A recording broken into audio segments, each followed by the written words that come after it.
you guys know better than most, since you've litigated two housing elements, the Board of Supervisors gets to interpret the general plan. And because to this day, zoning is not tied to the, zoning classification is not tied to the general plan, these interpretations can swing wildly because they're not based in any reality, but based upon whatever 6 votes of the Board of Supervisors that particular Tuesday decides is the policy. So it would have been nice should the litigants around Park Merced perhaps chatted with folks from Proposition M. I must admit, I first heard of this whole thing in a SFT newsletter talking about the death of Proposition M. And forgive me if, you know, the obituary came about 23 years late. That aspect of Proposition M was struck within 6 months of its passage. And had anyone asked, we would have been happy to tell them. That my understanding is that for some reason, people thought that Section 101 of the Planning Code had more power than the zoning classification system of Section 2 of the Planning Code. And it doesn't. It would have had we prevailed in 1987 in court, but we didn't. And that has been the case. So if you want to rewrite Proposition M, do exactly what we did, except put the sponsors on the right side of the and require the Board of Supervisors and the Planning Department to rewrite the zoning classification system in San Francisco to be consistent with Section 101 of the Planning Code. And you will have had it, they would have had to rezone Park Merced to do it in a massive way, had that been the case. So I guess we're guilty, just as I said at the start. We have not brought about world peace. We haven't ended hunger or greed either. And I guess you can put that on the back of Proposition M as well.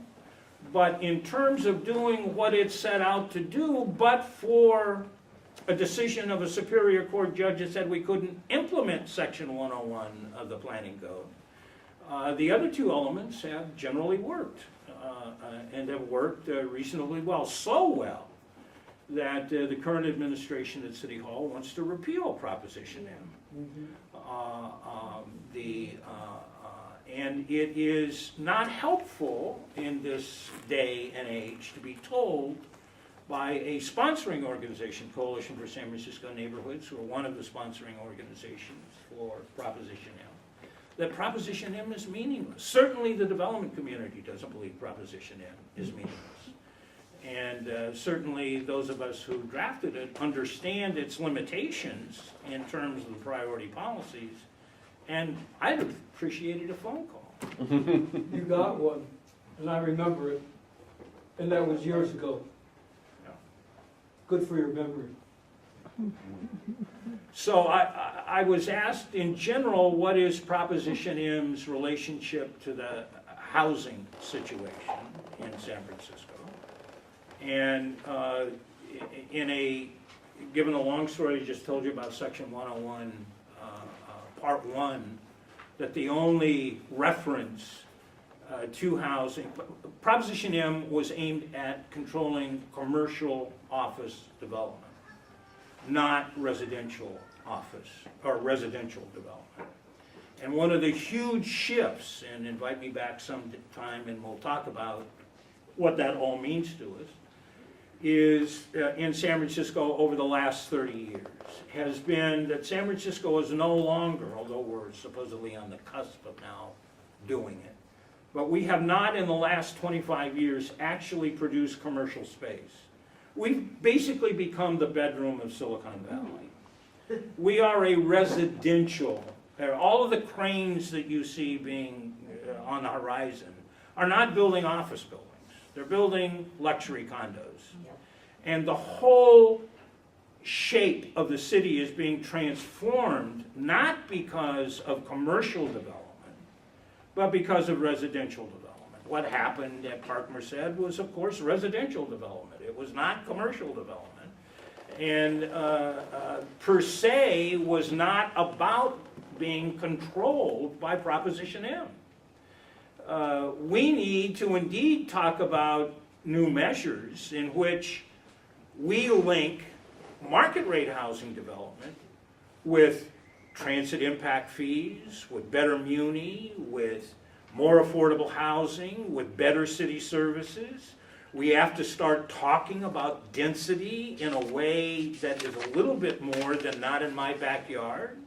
We have to talk about the shift in San Francisco's development thrust from commercial to residential and what that means and how the city has got to start controlling and linking, as we did with commercial office buildings, desirable outcomes with the development of market rate housing. I'll just conclude, spur on down the argument and the Planning Commission.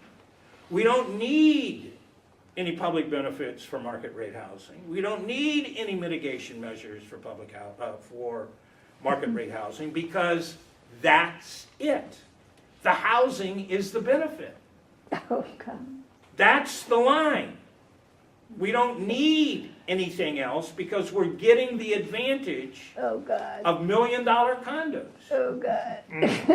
And somebody needs, other than a few affordable housing advocates and big mouths, need to stand up and say, what are you talking about?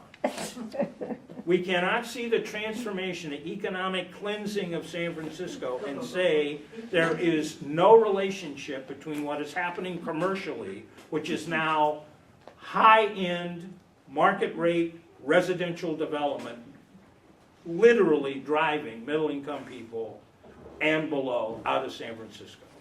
And we've got to put our thinking caps on and figure out how it is that we link